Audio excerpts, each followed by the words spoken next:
So it's decided you're taking the LSAT in August. Maybe you don't want to deal with logic games. Maybe you want to allow more time to study over the summer. And of course, taking the LSAT in August allows you to still apply at the beginning of the cycle in the fall. The benefit of taking the LSAT in August is that there's less material to study. You're going to have 2 scored logical reasoning sections, 1 scored reading comprehension section, and 1 unscored extra section of either reasoning or reading comp. Now, of course, reading is going to be a little bit more familiar to you since you've done some reading comp over the course of your academic career already, maybe on the SAT or the ACT. Maybe you did a lot of reading in college, but of course, logical reasoning is fundamentally different in nature. You've got roughly 15 different types of logical reasoning questions, some easier than others. Let's focus on the most common ones to start. You've got inference questions, meaning must be true and most strongly supported. You've got flaw questions, and you've got necessary assumption questions. I recommend starting there. Those are the lowest hanging fruit because they are the most common types of questions. And of course, any gains you make in the logical reasoning section will be doubled since, of course, there are 2 scored sections of logical reasoning and in contrast, only 1 section of reading comp. So we start you off there.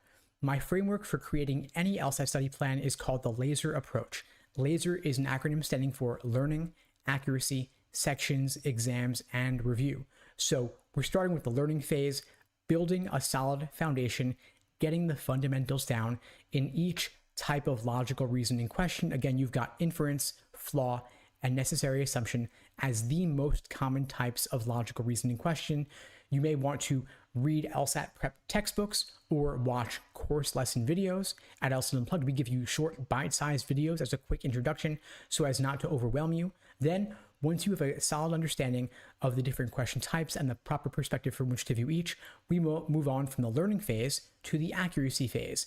Accuracy involves drilling questions by type in isolation. So we'll have you do a bunch of necessary assumption questions in a row. We'll have you do a bunch of flaw questions in a row. We'll have you do a bunch of inference questions in a row. Then once you've done that, we'll move you on to the other types: strengthen, weaken, resolve the paradox, method of reasoning, parallel, and so on until you've covered all the different 15 types of logical reasoning questions. Of course, we can also cover reading comp as well, but I do recommend if you are new to the LSAT or you just want to say to yourself, hey, you know what? Logical reasoning is double the weight of reading comp. I'm going to focus more there. That's a reasonable approach as well. We'll start you off with the logical reasoning, then move you on to reading comp.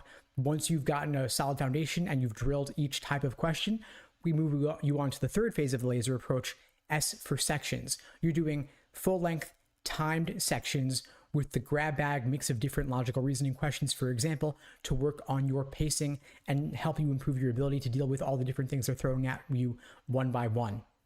With standard timing, you've got 35 minutes per section, maybe more with accommodations, of course. And of course, there is a general order of difficulty in the logical reasoning section. So the first 10 questions, for example, you want to complete in roughly 10 to 12 minutes, letting you build up a time bank that you can then apply to the tougher questions later in the section.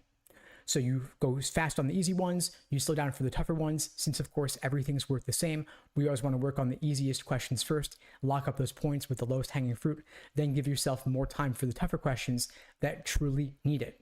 Now, one thing you should know is that the logical reasoning section is not going to fundamentally change for the August LSAT, but meaning that they're not going to add in some new bizarre question type. However, the proportions of questions in logical reasoning will shift. We've seen that LSAC has been adding in more questions involving formal logic, more questions involving numbers versus percentages, testing your ability to evaluate relative versus absolute values. And so this is likely in response to their removing the logic game section. They're now testing some of these concepts in the logical reasoning section more than they did in the past. So you may want to brush up on those particular types of questions involving formal logic, conditional statements, maybe some diagramming of those statements, dealing with your ability to parse out numerical relationships between different groups of different sizes. And so there are questions like this in previous exams, but there's going to be more of them likely in the LSAT going forward. So be ready for that if you're taking the LSAT in August or beyond. And of course, we're incorporating that into our courses and live classes at LSAT Unplugged to help you get ready for the new LSAT starting in August. You can check out the links below the video to find out more and to book a call with me and my team. We'd be glad to help you out. Of course, there are a variety of ways we could support you. We have live online classes via Zoom, on-demand video courses, small group coaching, and one-on-one coaching, all of which are oriented around helping you get 170 or above on the new LSAT starting in August. We're still covering games for anybody taking the LSAT with the game section in June, but of course we're adding in more on logical reasoning for those taking August and beyond, especially considering the coming changes to the proportions of questions in the logical reasoning section. Now back to the laser approach. After we focus on S for sections with timed sections to work on your pacing, we then move on to E for exams and endurance, working on full-length timed practice tests, 2 sections back-to-back, a 10-minute break, then 2 more sections back-to-back. Of course, you're going to have, again, 2 scored logical reasoning sections, 1 scored reading comp section, mixed up in any order, along with 1 extra unscored section of either reasoning or reading comp. They're not going to tell you which one it is during the exam because, of course, they want you to give it your full effort. And so you could potentially have 2 scored logical reasonings, 1 scored reading comp, and 1 unscored reading comp as well. So 2 LRs, 2 reading comps, or you could have potentially 3 logical reasoning sections, 2 scored, 1 unscored, and then 1 reading comp section as well. And those sections can again be in any order, meaning you could potentially have 3 logical reasoning sections in a row and then 1 reading comp section either at the beginning prior to those or at the end after those. So when you're taking your timed practice tests, be ready for anything, any combination of sections they could throw at you in any order. And of course, you've got plenty of time to try out all the combinations, including your nightmare worst case scenarios over the next few months, so that whatever they throw at you on test day, you'll have already seen it before. Then finally, the last phase of the laser approach is R for review. I've developed a review framework called the Socratic Review Method, where we help you pinpoint exactly which tricks and traps you are prone to making on the LSAT, so of course you can avoid making them again. So in logical reasoning, for example, we'll help you figure out whether you're having trouble with the stimulus, meaning the argument paragraph, the question stem, or the answer choices, evaluating where you're making the mistakes in each of those areas. So of course, you extract the key takeaways and the lessons learned from the questions you're completing, from that review process, that dialogue that we engage in, to help you avoid making those same mistakes again. The idea here being that if your mistake is in the stimulus, you want to figure out where you went wrong in the stimulus. Maybe you were having trouble finding the conclusion when LSAT did not include a key indicator word to tell you this is the evidence, this is the conclusion. Maybe you had trouble parsing out conditional statements if LSAT was not including indicator words for necessary and sufficient conditions.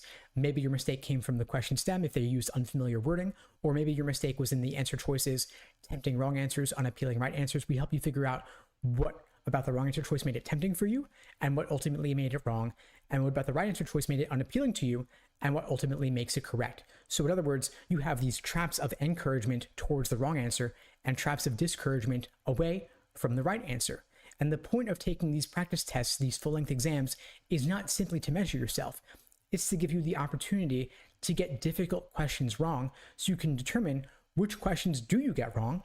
We can help you then figure out which key concepts you might be missing or what might be lacking in your approach so that you can course correct for the next practice test that you take. And each practice test you take will get better and better. Your scores will keep climbing and improving till ultimately you hit your highest possible score, you reach your fullest potential on the actual day of the LSAT itself.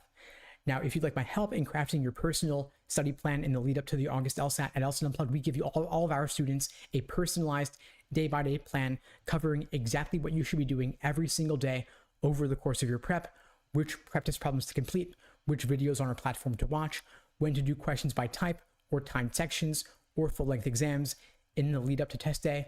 If you'd like our help creating a personalized day-by-day study plan for you, you can again check out the links below the video to book a call with me and my team. We'd be glad to help you out. And if you found the video helpful, please do me a favor and share it with someone who needs to see it. I don't do any advertising for this channel. I rely only on word of mouth to help get the word out. And so you're spreading the word by sharing a link to this video really does make a difference. And in the meantime, I wish you all the best and take care.